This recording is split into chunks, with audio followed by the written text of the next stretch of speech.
بسم الله الرحمن الرحيم إن الحمد لله نحمده ونستعينه ونستغفره ونعوذ بالله من شرور أنفسنا ومن سيئات أعمالنا من يهدي الله فلا مضل له ومن يضلله فلا هادي له وأشهد أن لا إله إلا الله وحده لا شريك له وأشهد أن محمدا عبده ورسوله وبعد فإن خير الحديث كتاب الله وخير الهدي هدي محمد صلى الله عليه وسلم وشر الأمور محدثاتها وكل محدثة بدعة وكل بدعة ضلالة وكل ضلالة في النار وقال عز وجل في القرآن المجيد أعوذ بالله من الشيطان الرجيم بسم الله الرحمن الرحيم يا أيها الذين آمنوا اتقوا الله حق تقاته ولا تموتن إلا وأنتم مسلمون وقال يا أيها الناس اتقوا ربكم الذي خلق من نفس واحدة وخلق منها زوجها وبث منهما رجالا كثيرا ونساء واتقوا الله الذي تسألون به والأرحام إن الله كان عليكم رقيبا وقال يا أيها الذين آمنوا اتقوا الله وقولوا قولا سديدا يصلح لكم أعمالكم ويغفر لكم ذنوبكم ومن يطع الله ورسوله فقد فاز فوزا عظيما اللهم صل على محمد وعلى آل محمد كما صليت على إبراهيم وعلى آل إبراهيم إنك حميد مجيد اللهم بارك على محمد وعلى آل محمد كما باركت على إبراهيم وعلى آل إبراهيم إنك حميد مجيد رب اشرح لي صدري ويسر لي أمري واحلل عقدة من لساني يفقهوا قولي وقال عز وجل في القرآن المجيد أعوذ بالله من الشيطان الرجيم بسم الله الرحمن الرحيم إن عدة الشهور عند الله 12 شهرا في كتاب الله يوم خلق السماوات والأرض منها 4 حرم ذلك الدين القيم فلا تظلموا فيهن أنفسكم اما بعد تمام تعریفیں اس اللہ عز و جل کے لیے لائق و زیبا ہے جو تمام جہانوں کا بنانے والا اور اسے پالنے والا ہے اور درود و سلام اس کے آخری نبی محمد صلی اللہ علیہ وسلم پر الحمدللہ ہم تمام یہاں اس ہفتے واری درس قرآن کے لیے جمع ہوئے انشاءاللہ عزیز اس مختصر سے وقت میں میں آپ تمام کے سامنے ایک بہت ہی بے انتہا اہم موضوع پر روشنی ڈالنے کی کوشش کروں گا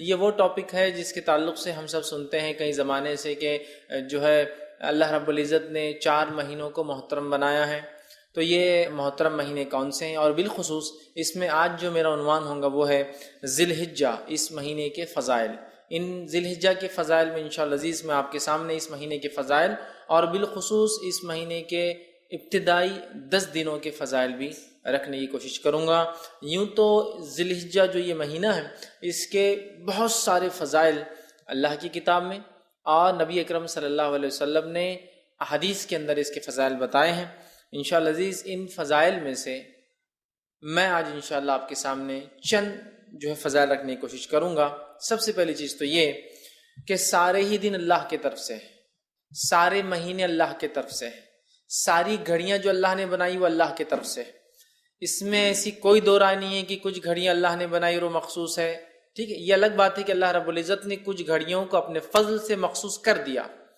تو سارے ہی دن اللہ کی طرف سے سارے مہینے اللہ کی طرف سے ساری گھڑیاں اللہ کی طرف سے اور سب کے سب اچھے ہیں یاد رکھیے ساروں میں اللہ کی عبادت ہو سکتی ہے تمام کے اندر اللہ کی معصیت گناہ سے رکنا ہے تمام میں نیک کام کرنے کا شریعت اور اسلام ہمیں حکم دیتا ہے یہ بات اپنی جگہ ہے لیکن یہ اللہ کی طرف سے اس کا ایک فضل ہے کہ اس نے کچھ گھڑیوں کو کچھ دنوں کو اور کچھ مہینوں کو اپنے فضل سے عبادت کے اعتبار سے ان کی اہمیت بیان کر دی تو یہ بات واضح ہونا چاہیے کہ ایسا نہ ہو کہ جب ہم محترم مہینوں کی بات کریں جو ہے حرمت والے مہینوں کی بات کریں تو آپ سمجھے کہ بس جتنے حرمت والے وہی اہمیت کے حامل ہے باقی میں آپ جو چاہے کریے معصیت فسق فجور ایسا نہیں ہے چونکہ ساری گھڑیاں سارے دن ساری راتیں سارے دن اور جو ہے سارے مہینے اللہ کی طرف سے لیکن اللہ رب العزت اپنے فضل سے اپنے جود اور کرم سے جس گھڑی کو جس وقت کو جس مہینے کو بہتر سمجھتا ہے اس کو کچھ فضیلت عطا فرما دیتا ہے اور اس فضیلت کی وجہ کچھ نہ کچھ عبادت ہوتی ہے اس کی جو اس گھڑی میں وہ خاص کر دیتا ہے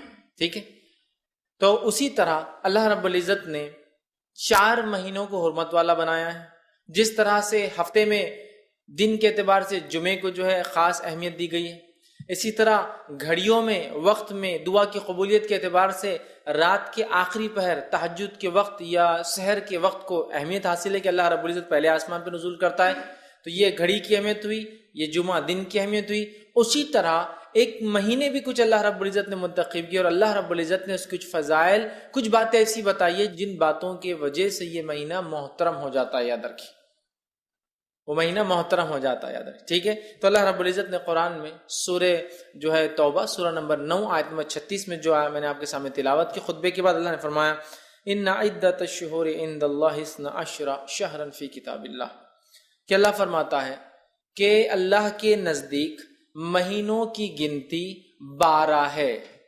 تو اللہ کے نزدیک منتھس کی کوانٹٹی 12 ہے، تو اللہ کے نزدیک مہینوں کی گنتی 12 ہے.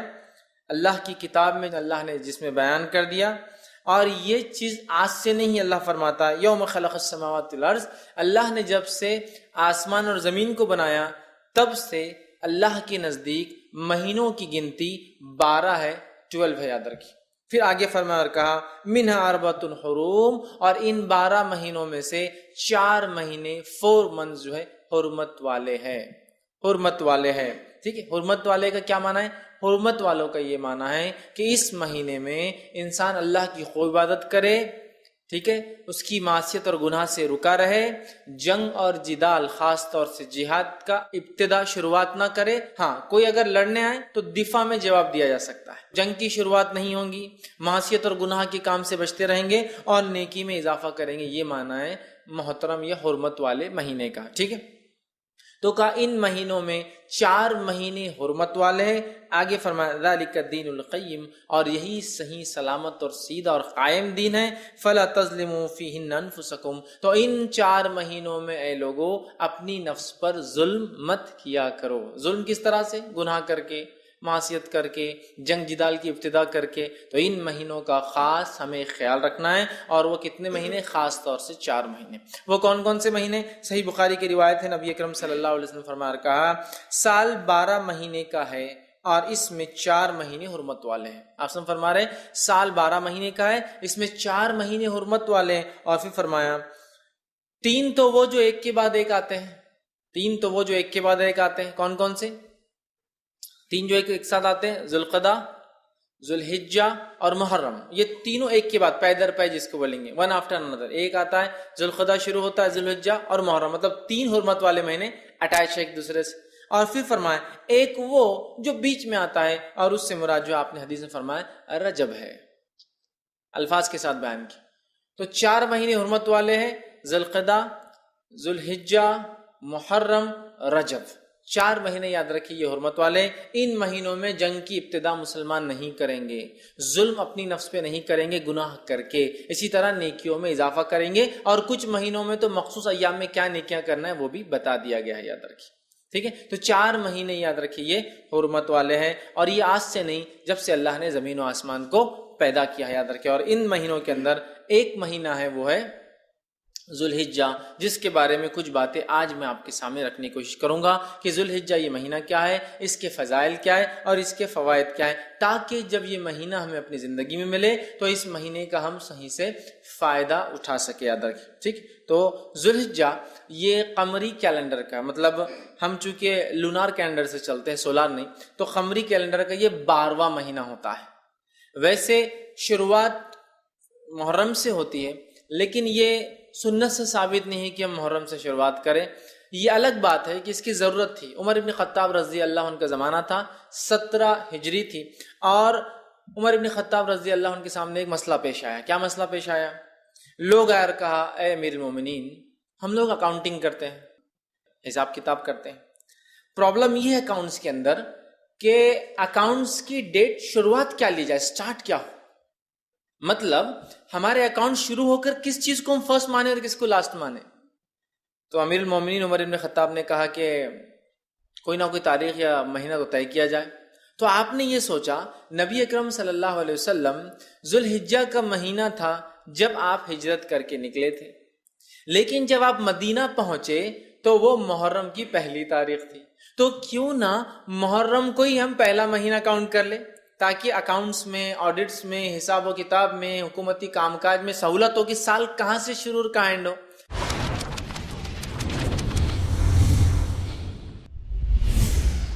خوشگوار زندگی کے اصول جانیے شیخ رضا اللہ عبد الکریم مدنی سے. آج کی ٹینشن بھری زندگی میں اپنے آپ کو خوش رکھنے کے اسلامی اصول، ہر بدھ رات 8:30 بجے صرف i+ ٹی وی پر. بہتر زندگی کے لیے.